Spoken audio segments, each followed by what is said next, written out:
நம்ம மீனா வேலை பார்க்குற இடத்துல குவார்டர்ஸ் வீடு தரேன் அப்படி இப்படின்னு சொல்லிட்டு மீனா நிறைய வேலை வாங்கிட்டு இருக்காங்க. ரொம்ப டயர்டா வீட்டுக்கு வந்தோடனே நம்ம செந்தில் கேட்கவே செந்தில்கிட்ட ஒன்னொன்னா சொல்றாங்க. இதெல்லாம் கிட்ட செந்தில் வந்து ஏன் மீனா இவ்வளவு கஷ்டப்பட்டுட்டு இருக்கு, நம்ம ஏன் குவார்டர்ஸ் வீட்டுக்கு போயிடக்கூடாது அப்படி சொல்லிட்டு கேட்கறாங்க.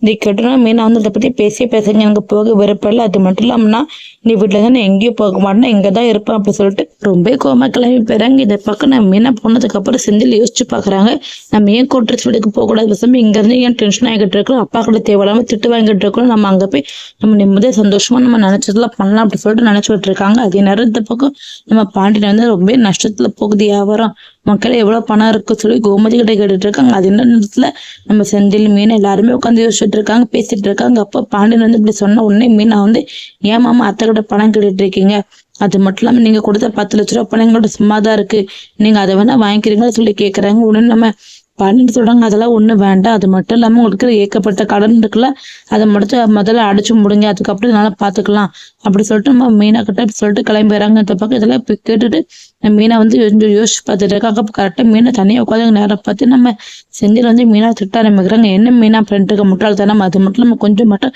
உனக்கு அறிவு இருக்கலாம், அந்த பணத்தை வச்சு நம்ம புது வீட்டுல போய் ஃபர்னிச்சர்லாம் வாங்கி போட சொல்லி பிளான் பண்ணி வச்சுட்டு இருக்க, அதை போய் அப்பாட்ட கொடுக்கலாம்னு சொல்லிட்டு யோசிச்சுட்டு இருக்க, முட்டாள்தனம் முடிவெடுட்டு எது சொன்னாலும் என்கிட்ட சொல்லிட்டு எடுக்க மாட்டேன் அப்படி சொல்லிட்டு ரொம்ப கோமா சொல்றாங்க. இதெல்லாம் கேட்டு மீனா ஒன்னும் புரியல, என்னங்க சொல்லிட்டு இருக்கீங்க, என்ன பர்னிச்சர் அப்படி இப்படி சொல்லி கேட்கறாங்க. ஆமா, அங்க குவார்டர்ஸ் வீட்டுல போய் நம்ம தங்கலான்னு முடிவு பண்ணிட்டு, அது மட்டும் இல்லாம அங்க போய் ஃபர்னிச்சர் எல்லாம் வாங்கி போடாண்டாம நம்ம தங்குறதுக்கு தேவையான பொருள்லாம், அதுக்காக தான் இந்த 10 லட்சம் நம்ம வச்சிருக்கோம், அதை போய் பாப்பாட்ட எடுத்து கொடுக்கணும்னு சொல்லிட்டு முட்டாள் மாதிரி பேசிட்டேன் மீனா அப்படி சொல்றாங்க. இதெல்லாம் கேட்டுட்டு மீனாக்கு ரொம்ப வந்து நீங்க தாங்க முட்டாள் மாதிரி பேசிட்டு இருக்கீங்க, அது மட்டும் இல்லாம யாரு கிட்ட இந்த முடிவெடுத்தீங்க, நீ உங்களுக்கு வேணா இந்த வீட்டுல இருக்க விருப்பம் இல்லை, இங்க இருக்க பிடிக்கலன்னு சொல்லிட்டு நீங்க வேணா அந்த வீட்டுல போய் தங்கிக்க, நான் இந்த வீட்டுல இருந்து வர மாட்டேன், அது மட்டும் இல்லாம அத்தை மாமா எல்லாரும் இங்கதான் இருக்காங்க, இவங்க கூட தான் இருப்பேன், நான் இவங்க எல்லாரும் விட்டுட்டு நான் எங்கேயும் நகர மாட்டேன், அது மட்டும் உங்க கூட அந்த வீட்டுல வந்து நான் சந்தோஷமா இருப்பேன், கனவுல கூட நினைச்சிட்டு இருக்காதீங்க, நான் ஒரு நாள் நடக்காது, அது மட்டும் இங்கதான் நான் இருப்பேன், இதுதான் என்னோட வீடு, இதுதான் எனக்கு பிடிச்ச இடம், இந்த இடத்த விட்டு நான் எங்கேயும் போக மாட்டேன் அப்படி சொல்லிட்டு ரொம்ப கோமா அங்க இருந்து மீனா கிளம்பிடுறாங்க. இதெல்லாம் கேட்டோன்னா செந்திலுக்கு ரொம்ப கோவம் வருது.